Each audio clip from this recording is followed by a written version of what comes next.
नमस्कार। मैं वीके शास्त्री अपने चैनल के माध्यम से आप सभी दर्शकों का बहुत बहुत स्वागत करता हूं।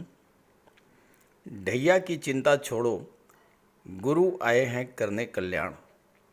जी हाँ, ग्रहों के महामंत्री, देवताओं के गुरु, ज्ञान, धन, संतान, विवाह, मान सम्मान, भाग्य, शिक्षा और धर्म के कारक देवगुरु बृहस्पति 1 मई 2024 दोपहर 1:45 पर अपनी वर्तमान अग्नि तत्वीय राशि मेष राशि को छोड़कर दैत्य गुरु शुक्र की भूतत्वीय राशि वृषभ राशि में गोचर करेंगे और वृषभ राशि में 14 मई 2025 तक गोचर करेंगे। देवगुरु इस गोचर काल में 9 अक्टूबर 24 को वृषभ राशि में ही मार्गी से वक्री हो जाएंगे और 4 फरवरी 2025 को पुनः वक्री से मार्गी हो जाएंगे। गुरु का ये राशि परिवर्तन हम सभी के लिए बहुत ही महत्वपूर्ण है, क्योंकि कोई भी ग्रह अपना फल नक्षत्रों के माध्यम से ही प्रदान करता है और वृषभ राशि में 3 नक्षत्र आते हैं और तीनों ही नक्षत्र देवगुरु के मित्र ग्रहों के नक्षत्र हैं। वृषभ राशि में कृतिका, रोहिणी और मृगशिरा नक्षत्र आते हैं। कृतिका सूर्य का नक्षत्र है, रोहिणी चंद्रमा का नक्षत्र है और मृगशिरा मंगल का नक्षत्र है। और सूर्य, चंद्रमा और मंगल तीनों ही देवगुरु बृहस्पति के परम मित्र हैं। 13 जून तक कृतिका नक्षत्र में देवगुरु का गोचर होगा, जो कि सूर्य का नक्षत्र है और सूर्य के माध्यम से गुरु अपना फल प्रदान करेंगे। 13 जून से 20 अगस्त तक गुरु का गोचर रोहिणी नक्षत्र में है, जो कि चंद्रमा का नक्षत्र है और 20 अगस्त तक चंद्रमा के माध्यम से गुरु अपना फल प्रदान करेंगे और 20 अगस्त से 28 नवंबर तक मंगल के नक्षत्र मृगशिरा नक्षत्र में गुरु का गोचर होगा और यहाँ पर गुरु मंगल के माध्यम से अपना फल प्रदान करेंगे और 28 नवंबर को पुनः रोहिणी नक्षत्र में आ जाएंगे, चंद्रमा के नक्षत्र में, और फिर चंद्रमा के माध्यम से अपना फल देंगे। इस तरह देवगुरु इस गोचर काल में अपने मित्र नक्षत्रों के माध्यम से अपना फल देंगे और हम सभी जातकों के लिए अत्यंत कल्याणकारी होगा ये गोचर। तो वृश्चिक राशि के जातकों पर गुरु के राशि परिवर्तन का क्या प्रभाव पड़ेगा, इसी का विश्लेषण करेंगे इस वीडियो में। ये विश्लेषण आपकी चंद्र राशि के आधार पर किया जा रहा है और वीडियो के अंत में मैं आपको गुरु के उपाय भी बताऊंगा। तो ये है वृश्चिक राशि के जातकों की कुंडली। देवगुरु का गोचर 1 मई को आपकी कुंडली के 7वें भाव में होगा। शनिदेव 4थे भाव में गोचर कर रहे हैं और लग्न से 4थे भाव में होने के कारण वृश्चिक राशि के जातकों के जीवन में ढैया प्रभावी है। केतु का गोचर लाभ के भाव में है और गुरु और केतु के बीच में त्रिकोण का संबंध बन रहा है, नवम पंचम का संबंध बन रहा है। तो 7वां भाव भी पूरी तरह से जागृत होगा और 9वां भाव भी पूरी तरह से जागृत होगा। ये तो हैं ग्रह स्थितियाँ। देवगुरु के इस गोचर काल में 1 मई से 14 मई 2025 तक आपको ढैया से डरने की कोई आवश्यकता नहीं है, क्योंकि शनिदेव आने वाले 6 माह तक 3 अक्टूबर 2024 तक गुरु के नक्षत्र पूर्वा भाद्रपद नक्षत्र में गोचर करेंगे और गुरु के माध्यम से ही अपना फल प्रदान करेंगे। बीच में 2 महीने के लिए 3 अक्टूबर के बाद शनिदेव एक बार नक्षत्र परिवर्तन करके राहु के नक्षत्र शतभिषा में चले जाएंगे और जनवरी 2025 में पुनः गुरु के ही नक्षत्र में आ जाएंगे। तो इस तरह पूरे 1 वर्ष तक, जब तक शनिदेव 4th भाव में हैं, 2-2.5 महीने को छोड़ करके बाकी पूरे गोचर काल में गुरु के नक्षत्र पूर्वा भाद्रपद में ही गोचर करेंगे, गुरु के माध्यम से फल प्रदान करेंगे और गुरु स्वयं अपने मित्र ग्रहों के नक्षत्र में गोचर कर रहे हैं, इसलिए गुरु भी शुभ फल प्रदान करेंगे और शनि भी आपके लिए अत्यंत शुभ फल प्रदान करेंगे। देवगुरु वर्तमान में कुंडली के छठे भाव में मेष राशि में गोचर कर रहे हैं पिछले 1 वर्ष से, और देवगुरु का ये गोचर 22 अप्रैल 2023 से 30 अप्रैल 2024 तक पिछला 1 वर्ष आपके लिए बहुत ज़्यादा शुभ नहीं रहा। हालांकि देवगुरु सर्वथा शुभ फल देने के लिए ही जाने जाते हैं। अपने मित्र मंगल की राशि में गोचर कर रहे थे, लेकिन जैसे ही गुरु मेष राशि में आए 22 अप्रैल 2023 को, आते ही राहु के साथ चांडाल दोष बन गया। ये चांडाल दोष आपकी कुंडली में लगभग 8 वर्षों के बाद बना था, और इस चांडाल दोष और ढैया के कारण आपको अत्यधिक कष्ट झेलना पड़ा। 30 अक्टूबर को चांडाल दोष समाप्त हो गया, लेकिन उस समय देवगुरु वक्री हो गए और 31 दिसंबर तक वक्री रहे। जब वक्री से मार्गी हुए तो उस समय गुरु का गोचर केतु के नक्षत्र अश्वनी नक्षत्र में था, और केतु से गुरु का 6-8 का संबंध बन रहा था। देखिए 1 2 3 4 5 6, गुरु से 6वें स्थान पर केतु और केतु से 8वें स्थान पर गुरु थे, और 6-8 का संबंध बहुत खराब संबंध होता है। इस वजह से गुरु आपको वो सब कुछ नहीं दे पाए जो आपको देना चाहते थे। अब गुरु 6ठे भाव में गोचर कर रहे थे और 12वें भाव पर दृष्टि डाल रहे थे, साथ ही साथ पंचम के स्वामी थे और धन के भाव के स्वामी थे। अब जब गुरु पीड़ित हुए, चांडाल दोष बना, 12वें भाव पर दृष्टि है, 12वां भाव खर्चे का होता है, दूसरा भाव धन के संचय का होता है। आपके खर्चे आपके नियंत्रण के बाहर हो गए होंगे। 12वां भाव कोर्ट कचहरी अस्पताल को शो करता है। आपका स्वास्थ्य भी खराब हुआ होगा, विदेश संबंधी कार्य आपके अधूरे रह गए होंगे, और आपको ना तो धन मिल पाया होगा और ना ही धन का संचय हो पाया होगा, क्योंकि लाभ के भाव में केतु बैठे हैं और केतु गुरु का 6-8 का संबंध था, तो धन प्राप्ति में लगातार अड़चनें आई होंगी। केतु विघ्न बाधा पैदा करते हैं। हालांकि केतु अचानक से लाभ भी करा देते हैं, लेकिन गुरु से 6ठे स्थान पर थे और केतु से गुरु 8वें पर थे। 6-8 का संबंध था, खराब संबंध था। तो आपके धन प्राप्ति के रास्ते में तरह तरह की बाधाएं, तरह तरह की अड़चनें आईं। विदेश में सेटल होने का या कोई प्रॉपर्टी खरीदने का आपका सपना था, वो अधूरा रह गया। आपके कार्यों में रुकावट आई। राहु की दृष्टि 10वें भाव पर पड़ने से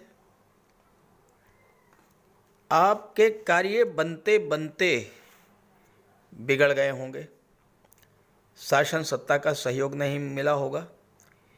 अचानक से कई अशुभ घटनाएं आपके जीवन में घटित हुई होंगी। धन हानि हुई होगी, मान सम्मान में कमी आई होगी, भयंकर आर्थिक संकट झेला होगा, और हो सकता है कि कर्ज भी लेना पड़ा हो। जनवरी 24 में जब गुरु केतु के नक्षत्र में आए और गुरु की दृष्टि 10वें भाव पर पड़ रही थी, जो कि आपका कैरियर होता है, उस समय कुछ लोगों की लगी लगाई नौकरी भी छूट गई होगी और दोबारा नौकरी नहीं मिली होगी। व्यापार में मंदी, आर्थिक संकट, खराब स्वास्थ्य, मानसिक चिंताएं बढ़ने से आपकी नींद भी प्रभावित हुई होगी। और अगर ऐसा हुआ हो तो कमेंट करके ज़रूर बताइएगा। अब आइए समझते हैं कि देवगुरु आने वाले 1 वर्ष तक आपको क्या क्या शुभ फल प्रदान करेंगे। देवगुरु का गोचर 7वें भाव में है। सप्तम भाव कुंडली का सबसे शुभ भाव है और शुक्र की राशि में है। शुक्र भी अत्यंत शुभ भाव है। तो ये जो पूरा वर्ष है ये दाम्पत्य सुखों के लिए, विवाह की दृष्टि से, व्यापार की दृष्टि से बहुत ही श्रेष्ठ रहने वाला है।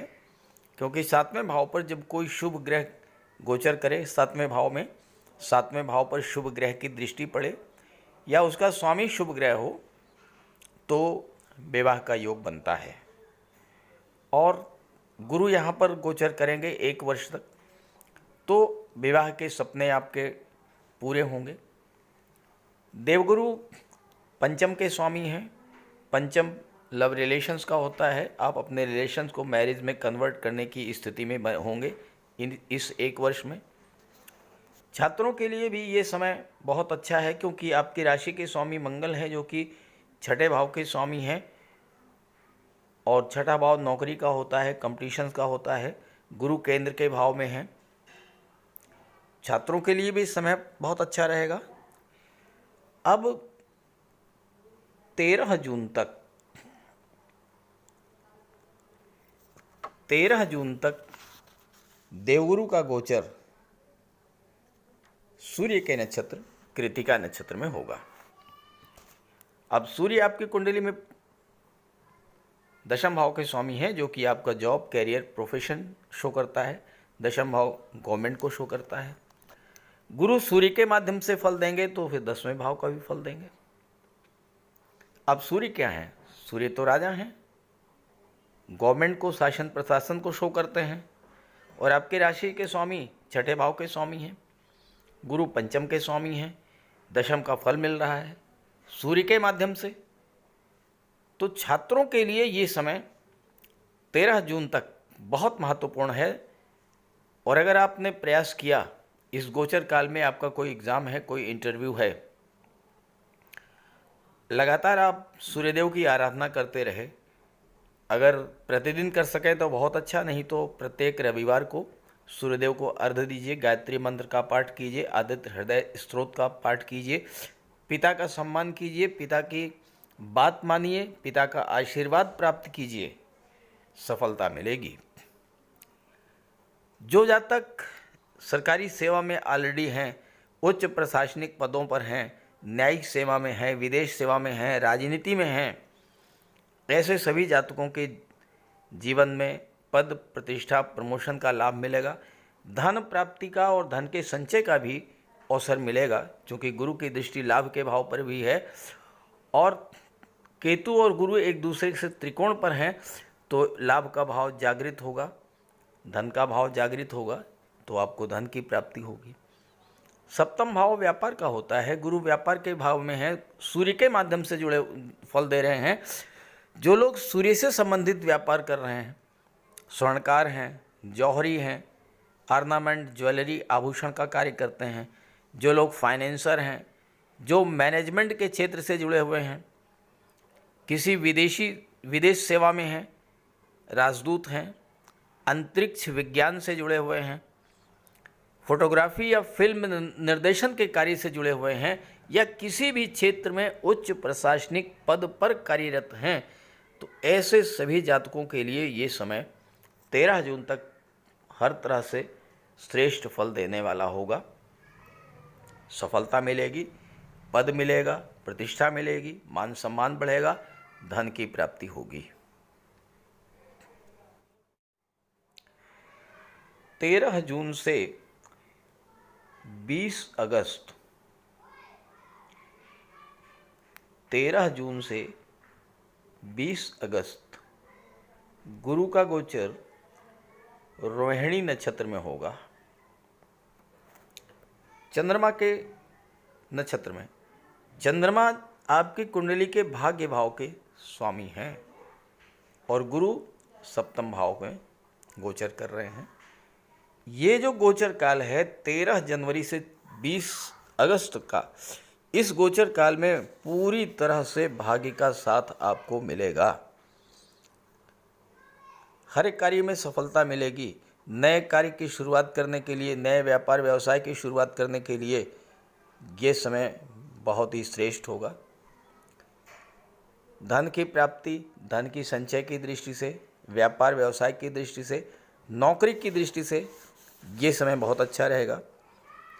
खास करके वो जातक, क्योंकि गुरु सप्तम में है जो कि व्यापार का भाव है, जो चंद्रमा से संबंधित व्यापार व्यवसाय करते हैं, जैसे पानी से वाटर रिलेटेड जो भी चीज़ें हैं, पेय पदार्थ हैं, मिल्क है, डेयरी प्रोडक्ट है, आइसक्रीम है, कोल्ड ड्रिंक है, मिनरल वाटर है, या जो लोग श्वेत पदार्थों का व्यापार व्यवसाय कर रहे हैं, चांदी, चावल, नमक, मोती, मूंगा, शंख, चीनी मिट्टी के बर्तन, ये सब, जो लोग रेडीमेड गारमेंट्स का कार्य करते हैं, या जो लोग सरकारी नौकरी में हैं और जल आपूर्ति विभाग है, कैनाल डिपार्टमेंट है, इरिगेशन डिपार्टमेंट है, फिशरीज डिपार्टमेंट है, फ्लावर डेकोरेशन का कार्य है, जो लोग नेवी से जुड़े हुए हैं, महिला कल्याण के क्षेत्र से जुड़े हैं, या जो लोग अस्पताल नर्सिंग के क्षेत्र से जुड़े हुए हैं,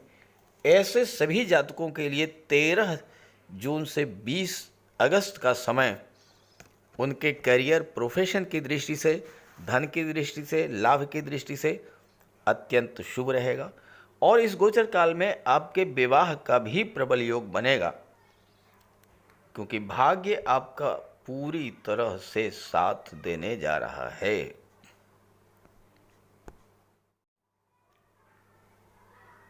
बीस अगस्त से 28 नवंबर, 20 अगस्त से लेकर के 28 नवंबर चंद्रमा मंगल के नक्षत्र मृगशिरा में गोचर होगा गुरु का। और मंगल आपकी कुंडली में आपके लग्न के स्वामी है और मंगल छठे भाव के स्वामी हैं। सूर्य दशम के स्वामी हैं, गुरु सप्तम में बैठे हैं।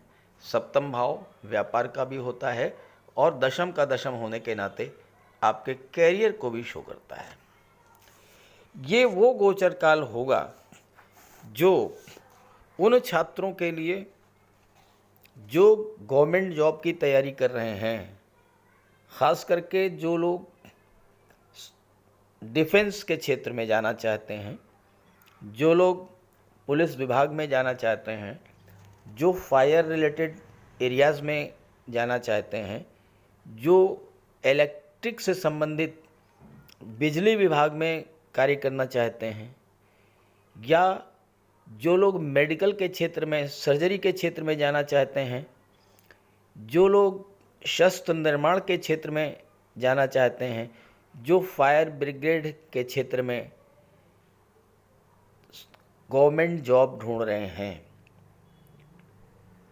इंजीनियरिंग के क्षेत्र में, टेक्नोलॉजी के क्षेत्र में जो गवर्नमेंट जॉब ढूंढ रहे हैं, उनके लिए विशेष योग बनेगा गवर्नमेंट जॉब मिलने का।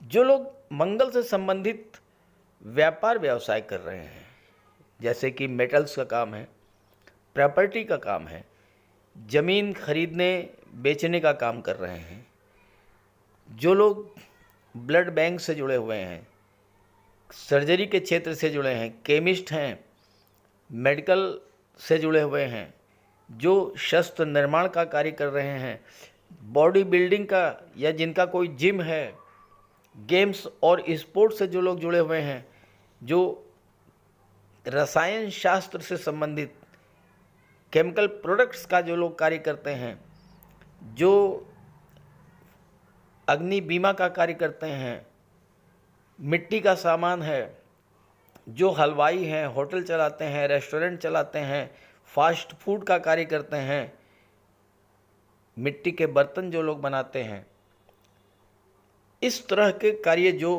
मंगल से रिलेटेड हैं, इनका जो लोग व्यापार व्यवसाय कर रहे हैं, उनके लिए ये गोचर काल विशेष लाभदायी होगा। धन प्राप्त होगा, धन का संचय होगा, व्यापार में उन्नति होगी, और देवगुरु जिस भाव पे दृष्टि डालते हैं उस भाव के फल में कई गुना वृद्धि कर देते हैं, उस भाव को गंगा जल की तरह पवित्र कर देते हैं। तीसरे भाव पर भी दृष्टि पड़ेगी और शुक्र की राशि में है। शुक्र कला और सौंदर्य के कारक हैं।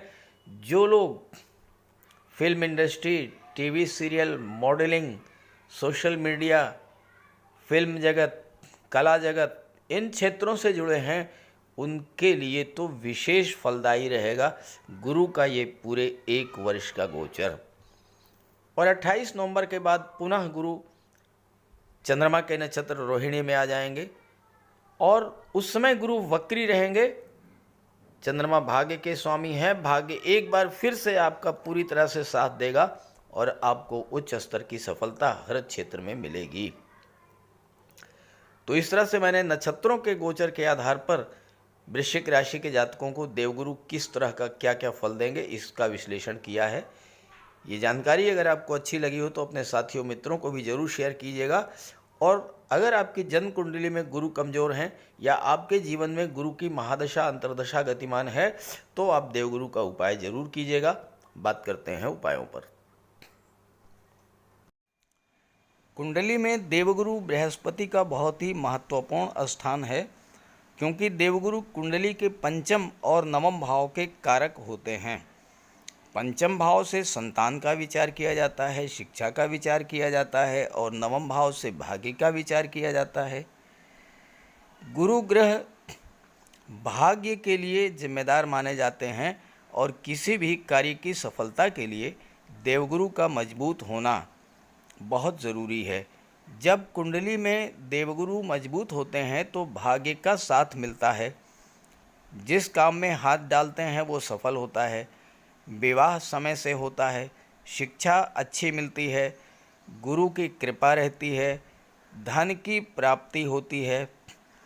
तो देवगुरु के लिए कुछ उपाय बताने जा रहा हूँ, उपाय ज़रूर कीजिएगा। अगर आपकी जन्म कुंडली में गुरु कमज़ोर स्थिति में है तो आपको गुरुवार का व्रत करना चाहिए। स्नान करते समय जल में आधा चम्मच हल्दी डालकर स्नान करें। स्नान के बाद पीले रंग के वस्त्र धारण करें और साथ ही साथ केसर या हल्दी का तिलक लगाएं। और गुरुवार के दिन भगवान विष्णु की उपासना करें। घर में केले का एक वृक्ष लगा लें, उसकी पूजा करें, उसकी सेवा करें। भोजन में चने के बेसन, चीनी और घी से बने लड्डू का सेवन करें और अपनी क्षमता के अनुसार पीले वस्त्र, हल्दी, शहद, धार्मिक पुस्तकें, इन सब का दान कर सकते हैं। अगर गुरु ग्रह कमज़ोर है तो पुखराज धारण करें, लेकिन इसके लिए किसी योग्य ज्योतिषी की सलाह ले लें। माता पिता, गुरु और बुज़ुर्गों का सम्मान करें, उनकी देखभाल करें और उनका आशीर्वाद प्राप्त करें। साफ सफाई रखें, गुरु की सेवा करें और दही और चावल गरीबों को खिलाएं। किसी गरीब को, किसी दिव्यांग व्यक्ति को भोजन कराएं। किसी वृद्धाश्रम में जाकर के वृद्धों के साथ कुछ समय बिताएं, उनकी समस्याओं को जानें समझें। कोई ज़रूरी नहीं है कि आप धन से ही सहायता करें, तन और मन से भी आप मदद कर सकते हैं दूसरों की, और ऐसा करने से देवगुरु अत्यंत प्रसन्न होते हैं। और जब देवगुरु बलवान होंगे तो आपको पूरा लाभ मिलेंगे। तो ये उपाय करके देखिएगा, लाभ होगा। कमेंट करके बताइएगा ताकि आपके साथियों को भी इसका लाभ मिल सके। नमस्कार।